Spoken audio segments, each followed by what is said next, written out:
What's up, YouTube? Welcome back to the channel, baby. It's your boy KJ. What's going on with y'all, man?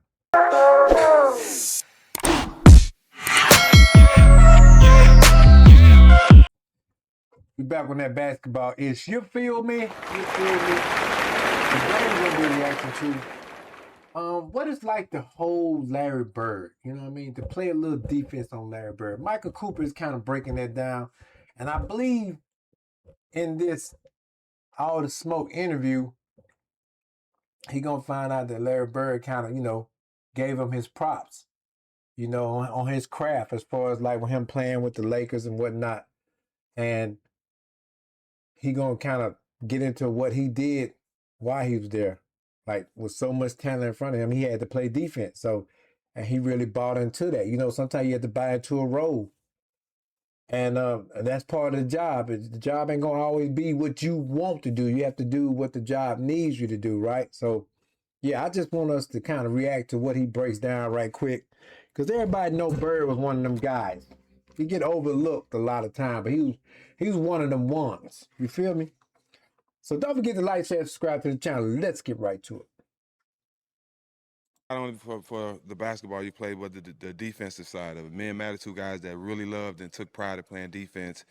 And you were one of the first ones of when I first started watching basketball to see take pride in it. And to be an eight-time, like that's a lot to me. But what made you 8 times defensive player. I would say somebody took their job serious. You feel me? 8 times. And I just listen to this story. It's a lot of people. You come in like you forget when a lot of these players are playing in the league and you see them doing certain things. You be like, well, this cat ain't doing this. This cat ain't doing that. Well, that's probably because the job don't call for them to do that, right? And you forget that each of these players come from their own little spot on the map on the earth somewhere, and they dominated high school, college. You know what I mean? A lot of these cats dominate. A lot of these guys and women, they were the who's who. They were the man wherever they, or the woman wherever they came from.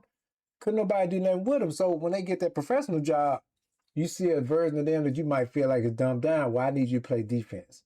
Because we got this superstar. We got 3 people. We got option 1, 2, and 3 in front of you. So I don't need you scoring. I need you to play defense.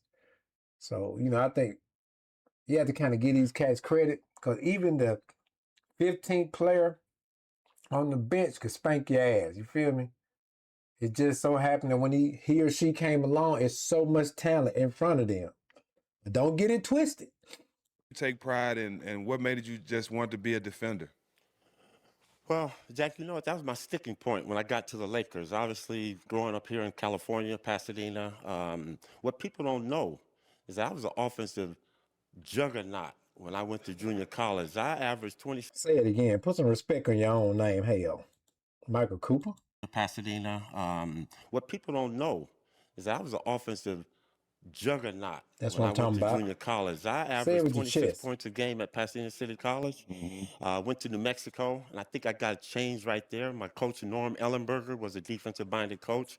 I finally get drafted by the Lakers, and Jerry West Okay. came up to me, the late, great Jerry West. He said, Coop, we got Magic, Kareem, Jamal Wilkes, Norm Nixon. Ain't enough shots for you. So you got to play some defense. And that was my stronghold, and I stuck to it, and that was how I was going to stay there. To get in there? Y'all heard it right there. Like, the boss came. I'm talking about the owner of the team. The owner of the Lakers came up. I got such, and Tom, Dick, and Harry, all of them ahead of you. I need you to play defense. That's what I'm gonna pay you for. Can you do it? You want the job, you're gonna do it. So I feel him on that. To get on the court. Greg Popovich told me that when I first got to San Antonio, he's like, you see all the stars you got. If you want to get on the court, you better play defense. Larry Bird, Okay. one of the best basketball players of all time, Here we go.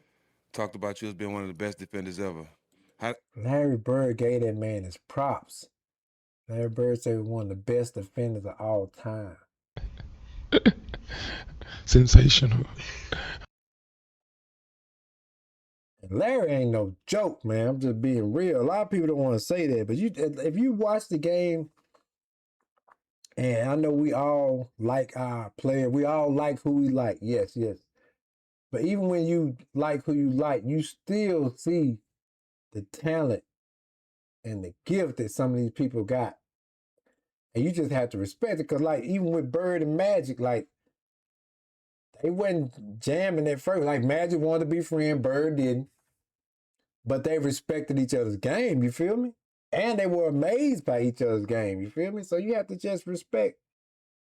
I feel like you have to, that's me. Stars you got. If you want to get on the court, you better play defense. Larry Bird, one of the best basketball players of all time, talked about you as being one of the best defenders ever. Mm, You was. yeah. How do you feel hearing it from a guy like Larry Bird? You know what? One of the things, and we all know this, playing against your peers, you always want to be respected. Right. Right. And he was one of the best. I never tried to hurt him or anything like that. Like, Detroit had the Jordan rules and Philadelphia, and I just tried to play Larry head up and just play him as honest as I could, because the great ones, you're not going to affect them with that bullshit to come. Mm-hmm. Pulling their shirts, talking shit to him, but you couldn't talk to Larry because he ignored you. But I like what he said. The great ones, you couldn't really do enough. You couldn't stop them with the bullshit. Like I just look at Larry. People were playing good defense on him, man. That cat was still switching, still telling you where we're gonna hit it. You seen people, the greats, they talking jump to Jordan. They doing all kind of Jordan rules and all this different stuff and triple double teaming, and still couldn't stop that cat from scoring, man. Magic Johnson still doing what he was doing, right?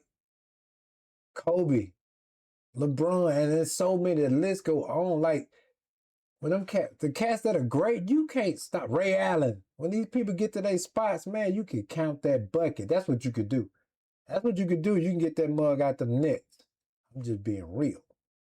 to hear him say that shows me that going to affect them with that bullshit to come. Mm-hmm. Pulling their shirts, talking shit to him, but you couldn't talk to Larry because he ignored you. But to hear him say that shows me that the things that I was doing on the court was the right way to do it. And again, just being respected by your peers is always nice. Ain't nothing like getting your flowers while you can smell them. You feel me? Ain't nothing like that. Now I want y'all to do that today. You know somebody that deserves some flowers, give them to it. It ain't got to do nothing with balls. Just give people their flowers while they can smell them. It's just something that need to be done. You feel me? Take me into preparing for being one of the best defenders ever. Take me into preparing for guarding a star like Larry Bird. Like, what do you do? Like, how do you prepare for a game? Because, like, I don't know if they had scouting reports like they did back then, because we had scouting reports. Yeah. Did y'all have scouting reports as well on We players? had scouting reports, but Okay. again, it was a lot of video. We used to have beta and VHS, those Yeah. big things. So it was just a lot of video watching of him.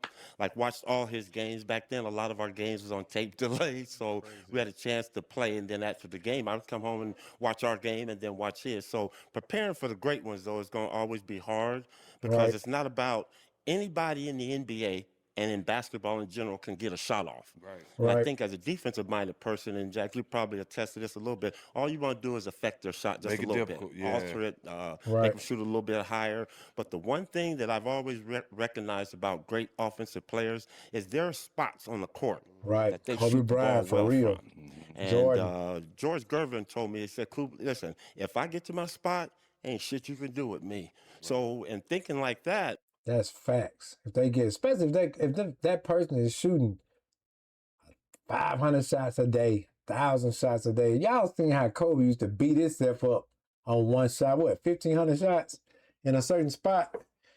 You can't do that to somebody that done practice that shot 1,500 times a day, 500 shots a day. They already ready for anything that you throw at them, right? So all you can do is do your best on the defensive end. my job was just to keep him off that spot. And Larry, that's what I tried to do with him. But, Okay. people ask me all the time, who's the hardest player? And I always say him, because I played against Michael Jordan, George Gervin, Andrew Toney. And those guys, when they pass the ball, they have a tendency to take a break for a second. Larry never was going to take a break. Larry was going to go get an offensive rebound. He's going to go set a back pick. He was going to do something to impact that possession. So that's why he was the hardest. He's about, what, 6'8"? Y'all heard why he said Larry was the hardest to hold, right? Larry didn't stop playing ball because the ball wasn't in his hand.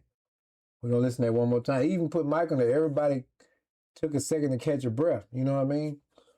And that's just being human. If you think about it. Because some of these players were like, it seemed like they were beyond being human. So, yeah, I want to hear that again. For a second. Larry never going to take those.